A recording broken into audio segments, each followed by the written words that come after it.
Let's break down these Polynesian tattoos. So right here, as you can see, I showed this tattoo earlier, but I'm not sure if I showed it complete. This is the complete piece, and I love it.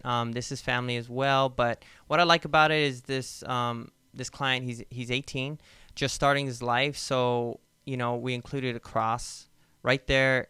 It's not necessarily a Marquesian cross on his shoulder, but I put a cross on there because, God was number one to him, and that's very important to him. I'm not going to break down tattoos completely because everyone's story is private, but it's good to kind of see how symbols are used in Polynesian tattoos and how stories can be used. So there's family in there. There's the falamat. There's symbols of the falamat family. Let's see, along the back. Now, an interesting thing about this is that every time I do a design, things happen. It's really weird, but I've grown to have faith and just go with the flow. Meaning, I don't take credit for a lot of things that I design because I go into a tattoo completely blank. I'm very spiritual in that way where I just let it flow through me. So I do a consultation and I try and really understand why this person wants a tattoo, and I'm taking in information from the client along with I like to say God, Akua, just the spirit. And when I do that, I know that I'm ready to actually design.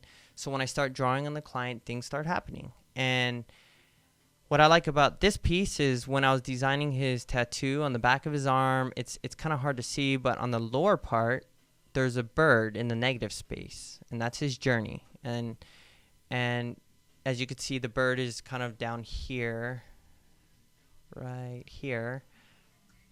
So the bird in the negative space is down here. But before I designed that, there was an owl face that was formed. And maybe you could see it, maybe not, but I really saw it. The beak's down here, the eye is right there, and then the bird forms kind of the brow of this pueo or owl. And I asked him, does he have any connections with owls, or I don't know what that is. So, and he was like, no, but what I've learned is there's a reason. There's a reason for that. There's something called Aumakua in Hawaii, which is like your spirit animal. It's like ancestors, guides, protectors, and every culture has these animals. So I just feel like it was meant to be part of his tattoo, and I just leave it because that's what's supposed to happen. A lot of times I do this, and someone will come back and give me a story of something. Whatever happens, but I'm just doing my part. So that's just a fun little story on that. Here's the inside of his arm, and that's kind of like a carabao on the inside. That's his Filipino side ancestry. And he also has a little Guam, so the carabao is very prominent in Philippines and Guam. And then he has his family right above with the motifs right here, right above the carabao.